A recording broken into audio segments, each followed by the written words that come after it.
Devant l'évolution des besoins en matière d'aménagement du territoire, soucieux de minimiser les impacts environnementaux et économiques, tout en s'adaptant aux différences culturelles de chacun, avec la volonté d'un mieux vivre ensemble, l'Aisne et la Wallonie se sont rapprochés dans le cadre du programme Interreg 4 France-Wallonie-Vlaanderen pour créer le projet EcoCart Aisne Wallonie.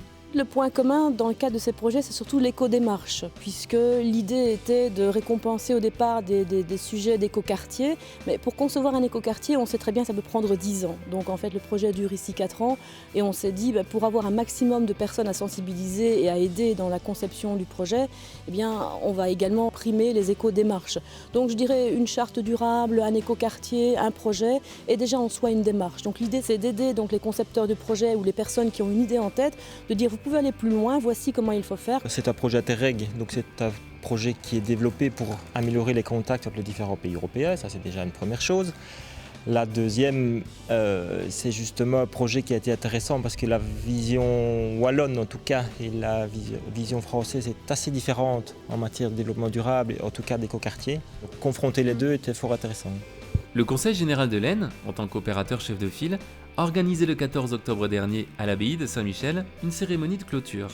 Moment privilégié pour découvrir et échanger sur les différentes démarches des territoires impliqués.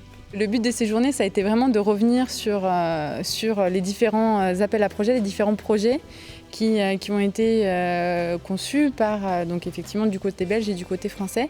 Et là, pour avoir discuté avec les gens, c'est vrai que c'est très intéressant d'avoir les retours d'expérience concrets, les solutions qui ont été apportées sur les différents enjeux identifiés. Donc là, c'est vraiment ça le but de la démarche. Après, effectivement, il y aura tout ce qui est proclamation des résultats pour l'appel à projet. On a systématiquement comme ça des étapes à passer. Qui sont toujours enrichissantes. Pour construire un bâtiment, il faut aller vers les gens, les convaincre, les écouter. Et puis ça a été l'occasion effectivement de découvrir d'autres écoquartiers, d'autres procédures tout aussi intéressantes les unes que les autres. L'objectif, c'est évidemment d'enrichir notre projet. Nous sommes actuellement en phase de concertation avec la population et du fait des expériences différentes que nous pouvons avoir ici, c'est d'être en capacité de capter justement les projets des autres personnes ou en tout cas les aspects positifs qui pourraient permettre d'enrichir notre projet. C'est une journée de présentation mais également de partage. Je crois que c'est comme ça qu'il faut aussi concevoir l'éco-durabilité.